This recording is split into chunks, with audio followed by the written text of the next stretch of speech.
Have you ever wondered why schools teach so little, if anything, about the world's first advanced civilization?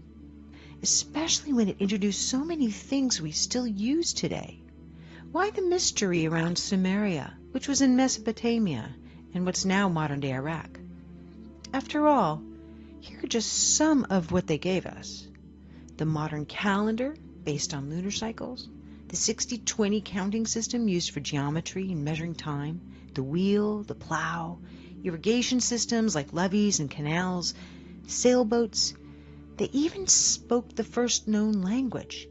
And, most importantly, they left evidence of the first recorded writing.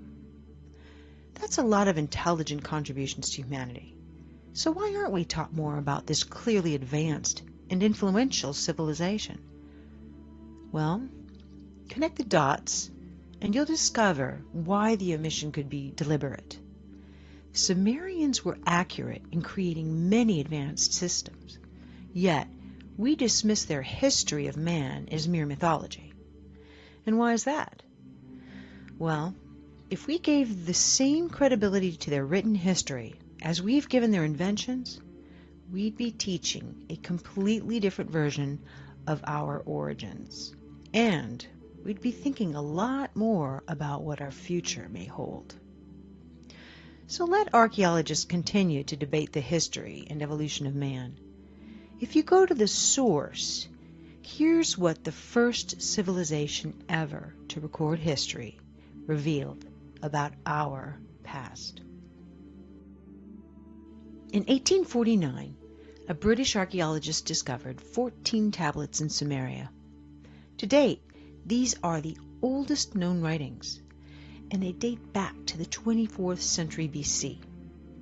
While the stories on them share much of what other ancient writings say, they put a whole new spin on the other ancient sacred texts. You see, while they do refer to a father of all beginnings, or some kind of ultimate supreme being, the tablets say that the creators in Genesis, the Garden of Eden, Adam and Eve, these were polytheistic gods of ours, otherworldly beings, or just plain out, they were aliens. The entire first 2 tablets explain who they were and where they were from. Tablet 3 tells of the 6 days of creation, or settlement, on Earth. Later, they explain how the human race was genetically manipulated by these beings and did not evolve randomly. Even the technology Sumerians gave us came from these beings. Are you interested now in knowing more about what the Sumerians had to say about our history? Here are selected legends from the 14 tablets and their parallels with other ancient sources. According to the Sumerian tablets, 445,000 years ago, creator gods, as they call it, came to Earth. The only inhabitants of Earth were wild and undomesticated animals, and early ancestors of man. These beings were called the Anunnaki, which means those who from heaven to earth came. The Anunnaki inhabited a distant orbiting planet called Nibiru, which only entered our solar system every 3,600 years. They describe Nibiru as many times the diameter of Earth and abundant with iron oxide, making its rivers and lakes appear red. Now a side note about Nibiru. According to the tablets, Nibiru's atmosphere began to deteriorate and become a hostile place for life, and in order to restore it, the Anunnaki needed one important element for their atmosphere: gold. Now here are a few interesting facts. There is proof that gold nanoparticles can be used to repair our damaged ozone. It shields radiation, which explains why NASA uses gold foils in their space stations. While NASA is currently aware of 8 official planets in our solar system, there has been much speculation about the Einführung in den Handel mit Teilaktien. Wie man bereits ab nur einem Euro investiert. wobbly orbit of 2 planets, which points to the likely gravitational pull of a very large mass, which has yet to be discovered. Now, detection of this mass traces back decades, but in October of 2017, NASA published an article called "The Super Earth That Came Home for Dinner," stating, "There are now 5 different lines of observational evidence pointing to the existence of Planet 9. If you were to remove this explanation and imagine Planet 9 does not exist, then you generate more problems than you solve." Clearly, there is potential of another planet yet to be discovered in our solar system.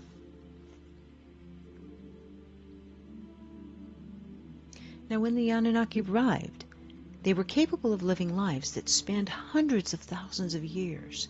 They created a mining settlement they called Eridug, Earth Station 1, in the Persian Gulf, under a leader named Enki.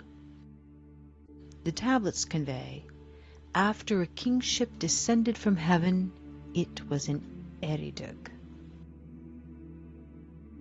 These visitors were not alone. They brought another extraterrestrial race with them. They were called the Ajiji, and they worked as their slaves. The Ajiji were considered inferior. They served the Anunnaki by mining gold. As civilizations grew, the Ajiji endured crushing labor. And these stories are consistent with Babylonian tablets from the 18th century BC. When the gods, manlike, bore the labor, carried the load, the gods' load was great, the toil grievous, the trouble excessive. The great Anunnaki made the Ajiji undertake the toil. After many centuries, the Ajiji rebelled, mistakenly believing they could overcome these oppressive masters. Their defeat almost completely annihilated their race, leaving the Anunnaki without a workforce. Unable to replace the Ajiji, Nibiru's ruler, Anu, ordered his son Enki to genetically engineer a new slave race, one that was intelligent enough to perform complex work but still be subservient to the Anunnaki. His experiments are recounted in detail in Atrahasis. Many unique creatures were created. Enki finally successfully met his goal, and the result? A genetic hybrid between Earth's caveman, Homo erectus, and the Anunnaki themselves. This hybrid we call Homo sapiens. The tablets called first men the Adamu. In Hebrew, Adam means man. The Anunnaki put the Homo sapiens to work in the mines and elsewhere in Mesopotamia. The Semitic word avad, or worship, literally means work for. Hence, early men had no choice but to worship their gods. According to the pictographs and texts, these Anunnaki, who we know lived many centuries, were giants compared to the Homo sapiens. Now, because their main purpose in life was to serve the Anunnaki, Homo sapiens were, in return, educated with social skills and academic affairs and technology. All this is abundantly clear in the tablets. The new human slaves were sterile, but as the demand for workforce increased, they were re-engineered so that they could reproduce. This later led to an overpopulation. So later, many humans were banished from the safety of their cities, giving rise to the story of the Garden of Eden and the story of banishment from paradise for procreating. As humans evolved to become more intelligent, some Anunnaki leaders bred with these humans. The children which resulted from these forbidden unions between races were called the Nephilim, or giants of old. Tablets say that these practices enraged Enlil, the Anu leader of that time, who was also the brother of Enki. Enlil wanted to ensure no human would ever rise to power and potentially rule Nibiru. Naturally, the interbreeding increased that risk, but it was beyond his control. human populations increased over the following millennia, only to be met with a population control plan that nature had in store. During one of its 3,600-year cycles, Nibiru's orbit created havoc on the Sun and on Earth. Nibiru is also called the Destroyer in the Kolbrin, which is an ancient gospel found in Scotland that was omitted from biblical text, much like the Dead Sea Scrolls were. It reads, "Men forgot the days of the Destroyer. Only the wise know where it went, and that it shall return at the appointed time. The Destroyer, its color, bright and fierce and ever-changing, was an unstable appearance, a fierce body of flames." Though stating Nibiru usually passes without causing harm, the tablets describe one cataclysmic event which occurred when Nibiru neared Earth. It says, first, black spots appeared on the Sun's surface. The Earth's magnetic field became weaker, the temperature rose, and ice caps began melting. This event we call the deluge, or the Great Flood. It also reads, "For days before the day of the deluge, the earth was rumbling, groaning, as if with pain. For nights before the calamity struck, in the heavens, Nibiru as a glowing star was seen." Well, according to the tablets, Enlil saw the oncoming disaster as an opportunity to rid the planet of humans that he deemed unworthy. He returned to Nibiru, but many Anunnaki chose to stay, instead witnessing the flooding and the destruction on the planet from their celestial boats which circled the earth. It reads, "Then there was darkness in daytime, and at night the moon as though by a monster was swallowed. The earth began to shake by a force before unknown. It was agitated. In the glow of dawn, a black cloud arose from the horizon. The morning light turned to darkness. Then the sound of a rolling thunder boomed, and lightning lit the skies. On that day, on that unforgettable day, the deluge with a roar began." At that point, the South Pole's huge ice sheets collided and fell into the ocean. This would have created tsunamis everywhere, traveling north to the gold mines in Southeast Africa.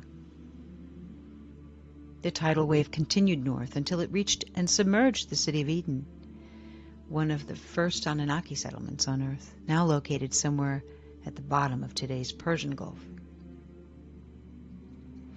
Witnessing the cataclysm, Enki, who felt sympathy for his creations, instructed his chosen ones to build boats. Among these few humans was Zayasudra, we know as Noah, and his family. A great storm with heavy rains started. The tidal wave kept sweeping the earth for 7 days until it finally came to a halt. But the heavy rains continued for 40 more days and nights. The story of the deluge is recorded in almost every civilization on our planet.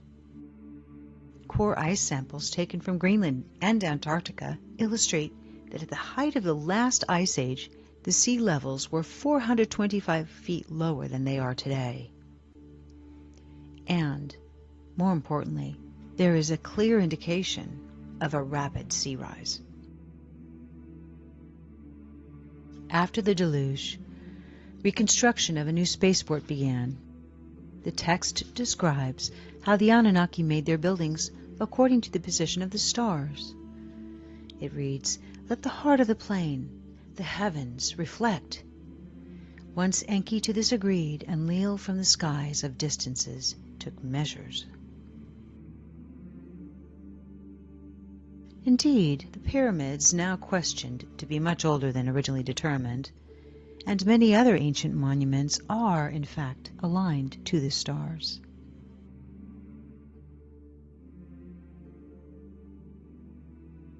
When the Anunnaki finally left Earth, their influence had reached every corner of the world, from Mesopotamia to India to South America.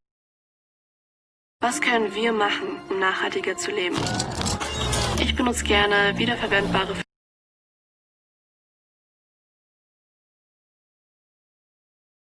America. Before they left, they gifted humanity the Sumerian civilization, which was inexplicably advanced for its time, having made a sort of a sudden appearance as a mature and highly organized culture that came out of nowhere. The Anunnaki taught the Sumerians their way of life and established monarchs.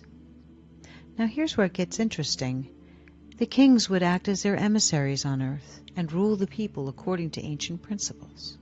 Unbeknownst to man, royal bloodlines were genetically manipulated by the Anunnaki. This would in turn explain the strong aversion by nobility to interclass breeding. Some people speculate that the Anunnaki have deceptively managed to control the Earth through this selective breeding of nobility for centuries, millennia. Others speculate that, as the tablets indicate, Nibiru may once again come close to our planet, and then the Anunnaki will return and restore rule over the slave race they created. This would explain the secrecy around the Sumerian recorded history. Either way, 3,600 years approaches a new cycle. So now that you know what ancients reveal about our origins, perhaps you'd like to decide.